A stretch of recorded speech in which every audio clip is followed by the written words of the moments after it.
Hi ಎಲ್ರಿಗೂ ನಮಸ್ಕಾರ. ಇವತ್ತು ಕಿಚ್ಚ ಸುದೀಪ್ ಅವರ ಬಿಲ್ಲಾರಂಗ ಭಾಷಾ ಸಿನಿಮಾದ ಒಂದಿಷ್ಟು ಅಪ್ಡೇಟ್ಸ್ ಇವೆ. ಆಕ್ಚುಲಿ ಸುದೀಪ್ ಅವರ ಬಗ್ಗೆ ಏನಾದರೂ ಒಂದು ಟಾಪಿಕ್ ಮಾಡಿಲ್ಲ ಅಂತಂದ್ರೆ ಸಮಾಧಾನನೇ ಇರಲ್ಲ. ಅದರಲ್ಲೂ ಬಾಸ್ ಬಗ್ಗೆ ಅಪ್ಡೇಟ್ಸ್ ಕೊಟ್ಟಿಲ್ಲ ಅಂತಂದ್ರೆ ನೀವು ಫ್ಯಾನ್ಸ್ ಸುಮ್ಮನೆ ಇರ್ತೀರಾ ಹೇಳಿ? ಕಮೆಂಟ್ ಮೇಲೆ ಕಮೆಂಟ್ ಹಾಕ್ತಾನೆ ಇರ್ತೀರಾ. ಆಸ್ ಎ ಫ್ಯಾನ್ ಆಗಿ ಸುದೀಪ್ ಅವರ ಟಾಪಿಕ್ ಮಾಡೋದ್ರಲ್ಲಿರೋ ಮಜಾನೇ ಬೇರೆ. ಎಸ್, ಅದೇನೇ ಇರಲಿ, ಇವಾಗ ಟಾಪಿಕ್ ಏನು ಅಂತ ನೋಡೋಣ ಬನ್ನಿ. ನಮ್ಮೆಲ್ಲರ favourite music director Ajaneesh Loknath ಅವರು ಮತ್ತೊಮ್ಮೆ ಸುದೀಪ್ ಅವರ ಸಿನಿಮಾಗೆ ಕೆಲಸ ಮಾಡ್ತಿದ್ದಾರೆ. ಎಸ್, ಇತ್ತೀಚೆಗೆ ಬಂದಂತಹ ಮಾಹಿತಿ ಪ್ರಕಾರ ಕಿಚ್ಚ ಸುದೀಪ್ ಅನೂಪ್ ಭಂಡಾರಿ ಕಾಂಬಿನೇಷನ್ ನ ಮೋಸ್ಟ್ ಆಂಟಿಸಿಪೇಟೆಡ್ ಸಿನಿಮಾ ಬಿಲ್ಲಾರಂಗ ಭಾಷಾಗೆ ಅಜನೀಶ್ ಅವರು ಮ್ಯೂಸಿಕ್ ಡೈರೆಕ್ಟರ್ ಅಂತ ಡಿಸ್ಕಸ್ ಆಗ್ತಿದೆ. ವಿಕ್ರಾಂತ್ ರೋಣ ಮೂಲಕ ಇಂಡಿಯನ್ ಸಿನಿಮಾ ಇಂಡಸ್ಟ್ರಿಯಲ್ಲಿ ಹಿಸ್ಟ್ರಿ ಕ್ರಿಯೇಟ್ ಮಾಡಿದಂತಹ ಈ ಟೀಮ್ ಇದೀಗ ಹಿಸ್ಟ್ರಿನ ರೀಕ್ರಿಯೇಟ್ ಮಾಡೋದಕ್ಕೆ ಸಜ್ಜಾಗಿದೆ.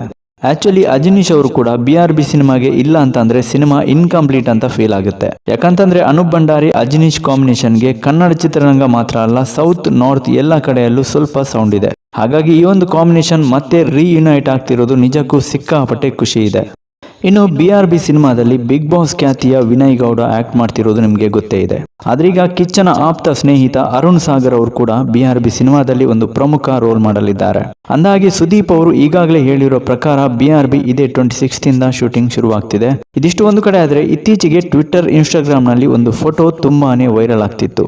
ಮಿಸ್ಕಾ ಗಂಭೀರ್ ಅವರು ಪೋಸ್ಟ್ ಮಾಡಿರುವಂತಹ ಫೋಟೋ. ಕಿಚ್ಚ ಸುದೀಪ್ ಅವರ ಜೊತೆ ಶೂಟಿಂಗ್ ಸೆಟ್ ನಲ್ಲಿ ನಿಂತಿರುವ ಮಿಸ್ಕಾ ಗಂಭೀರ್ ಅವರು ಒಂದೊಳ್ಳೆ ಕ್ಯಾಪ್ಷನ್ ಕೊಟ್ಟು ಪೋಸ್ಟ್ ಮಾಡಿದ್ದಾರೆ. ಇಷ್ಟು ದಿನ ನನ್ನ ಫೇವರೇಟ್ ಸುದೀಪ್ ಅವರನ್ನ ಪರದೆ ಮೇಲೆ ನೋಡ್ತಿದ್ದೆ, ಆದ್ರೆ ಈಗ ಅವರ ಜೊತೆ ಸ್ಕ್ರೀನ್ ಶೇರ್ ಮಾಡ್ತಾ ಇದ್ದೇನೆ. ಅವರ ಜೊತೆ ವರ್ಕ್ ಮಾಡ್ತಿರೋದು ಬೆಲೆ ಕಟ್ಟಲಾಗದಂತಹ ಅದ್ಭುತ ಅನುಭವ. ಇದು ನನಗೆ ಶಾಶ್ವತ ನೆನಪು ಅಂತ ಕ್ಯಾಪ್ಷನ್ ಹಾಕಿದ್ದಾರೆ. ಆಕ್ಚುಲಿ ಇದು ಯಾವ ಸಿನಿಮಾ ಶೂಟಿಂಗ್ ಅಂತ ಕ್ಲಾರಿಟಿ ಸಿಕ್ಕಿಲ್ಲ, ಆದ್ರೆ ಸಿಕ್ಕಾಪಟ್ಟೆ ವೈರಲ್ ಆಗಿದೆ ಮಾತ್ರ. ಒಟ್ನಲ್ಲಿ ನಮ್ಮ ಕಿಚ್ಚ ಸುದೀಪ್ ಅವರು ಸಿನಿಮಾ ಫೀಲ್ಡ್ಗೆ ಇಳಿದಾಯ್ತು. ಇನ್ನೇನಿದ್ರು ಬ್ಯಾಕ್ ಟು ಬ್ಯಾಕ್ ಅಪ್ಡೇಟ್ಸ್ ಬರ್ತಾನೆ ಇರುತ್ತೆ. ಕಿಚ್ಚ ಫ್ಯಾನ್ಸ್ ಚಾನಲ್ ಬೆಲ್ ಐಕಾನ್ನ ಆನ್ ಮಾಡಿಟ್ಕೊಳ್ಳಿ.